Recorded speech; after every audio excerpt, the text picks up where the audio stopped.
যেখানে কোরআনের আলো ছড়িয়ে পড়ে সেখানে হৃদয়ের জড়তা গলে যায়। যেখানে সত্যের পথে দিশা মিলে সেই জমিনেই ফিরছে ইমানের মহা সম্মেলন।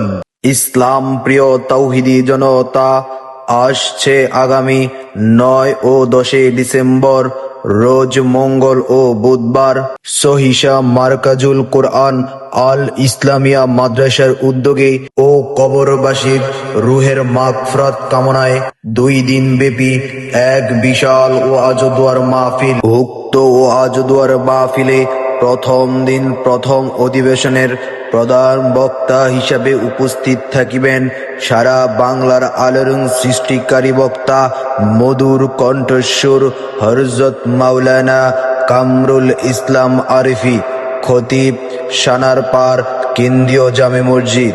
উক্ত ওয়াজ দোয়ার মাহফিলে আরো গুরুত্বপূর্ণ নসিহত পেশ করিবেন হযরত মাওলানা মুফতি ওমর ফারুক মাদানী, সাবেক খতিব, মেঘনা গ্রুপ, সুগার জামে মসজিদ।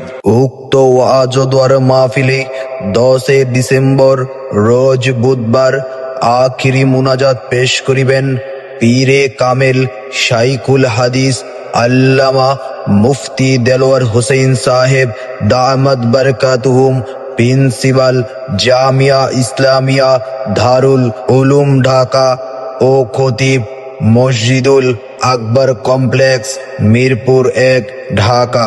উক্ত ওয়াজ দোয়ার মাহফিলে আরো গুরুত্বপূর্ণ বয়ান পেশ করিবেন বিশ্বজয়ী হাফেজ গড়ার কারিগর মুফতি আব্দুল কাইয়ুম মোল্লা দামাত বারকাতুহুম, প্রতিষ্ঠাতা মুহতামিম আল রায়হান ইন্টারন্যাশনাল মাদ্রাসা নারায়ণগঞ্জ ঢাকা।